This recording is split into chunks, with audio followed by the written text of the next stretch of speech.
माँ कामाख्या देवी का ये धाम इतना महत्वपूर्ण और रहस्यमयी क्यों माना जाता है? आखिर कौन सी शक्ति, कौन सा रहस्य इस स्थान को बाकी सभी शक्तिपीठों से अलग बनाता है? देखिए, कामाख्या देवी का मंदिर एक मंदिर नहीं है।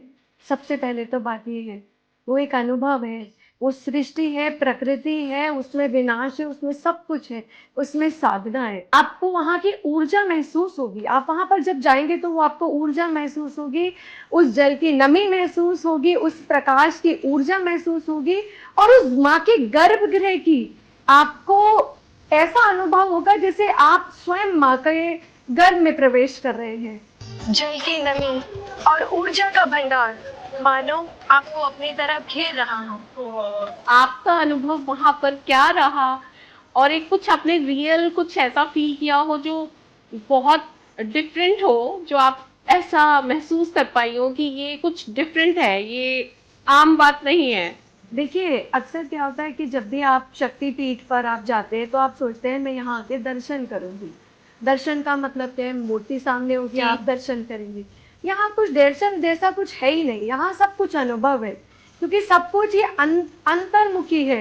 यहाँ पर बाहरी मुखी कुछ है ही नहीं। क्या माँ का स्वरूप सच में सत्व, रज और तम तीनों को अपने भीतर समेटे हुए माना जाता है? आप जब गर्भगृह में प्रवेश करेंगे तो वहां पर माँ काली का भी स्वरूप है, माँ सरस्वती का भी है और माँ लक्ष्मी का भी है, जो सत, रज और तम तीनों के गुणों को दिखाती है। जब किसी की कहते हैं ना कोई इच्छा नहीं कि नहीं भगवान जी आपसे मिलना है, या कोई भी नाम लिया आपने, कृष्ण नाम पुकारा, राधा नाम पुकारा, जो जिनको भी आप मानते हैं, कोई भी किसी को मानता है, जब बहुत ज्यादा पूजा करते हैं तो वो कुछ तो अनुभव होता है, पर वो कितना अगेन आपने कहा जब ज्यादा ही मांगने लगो तो भगवान कहते हैं क्या चाहिए, ये ले ले, ये ले ले। आपको मांगना है ना, गाड़ी मांगनी है, बंगला मांगना है, शादी मांगनी है, भगवान को मांगना है। बिल्कुल। जब जब कृष्ण जी को बोला गया, जब कृष्ण जी का जब वो था कि पांडव मांगने आए, कौरव मांगने आए, तो कौरव ने कहा पहले मैं आया, मैं मांगूंगा। बिल्कुल। तो उन्होंने क्या बोला? उन्होंने कहा सेना।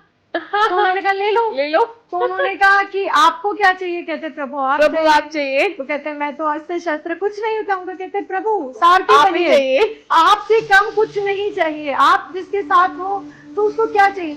माँ कामाख्या देवी में बलि को आखिर किस रूप में देखा जाता है? क्या ये सिर्फ एक परंपरा है या इसके पीछे कोई डीपर स्पिरिचुअल अंडरस्टैंडिंग भी मानी जाती है? आपने बात बलि की करी, ये बहुत विवादित बात है। कहते हैं कि आज भी ये ज्वलंत परंपरा है वहां की, और आज भी वहां पर द्वार खुलने से पहले बलि दी जाती है। बलि क्यों दी जाती है? क्योंकि ये माँ का उग्र स्वरूप है ना। ओके। ये संहार के लिए बना हुआ है। तो ये माँ का जिस तरीके से माँ के अलग अलग स्वरूप है, कोई आपको विद्यादायिनी है, कोई आपके लिए लक्ष्मी स्वरूप है जी। तो ये आपके लिए ये चंद्रमूल धारण करके इसलिए है क्योंकि ये सुरक्षा के लिए है। इन्होंने ये रूप भगवान शिव के का ही एक रूप है जो धारण किया है। जी। तो सबसे पहले तो जो जिसका भोग होता है, आप किसी शेर को घास तो नहीं खिला सकते, नहीं खिला सकते, है ना। पर इसमें भी एक बात है, पर वो माँ है, वो क्योंकि त्रिगुणात्मक शक्ति है तो आप सब कुछ उनको कर सकते हैं, है ना। बलि स्वरूप में आप नारियल भी एक बलि है, फल आपने तोड़ा, आपने चढ़ा दी, क्या वो बलि नहीं है? आपने फूल चढ़ाया, वो क्या बलि नहीं है? आप बलि किसी भी चीज की चढ़ा सकते हैं, वो भी बलि है। आप जल चढ़ाते, क्या वो बलि नहीं है?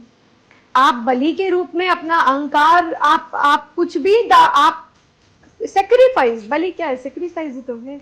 आप सेक्रीफाइस जो भी करना चाहिए, माँ क्या गया वो करती है। माँ को सबको, माँ सब स्वीकार कर रही है, माँ सब स्वीकारती है। वो जरूरी नहीं है कि आपको वो किसी पशु की ही बलि वो स्वीकार करेगी।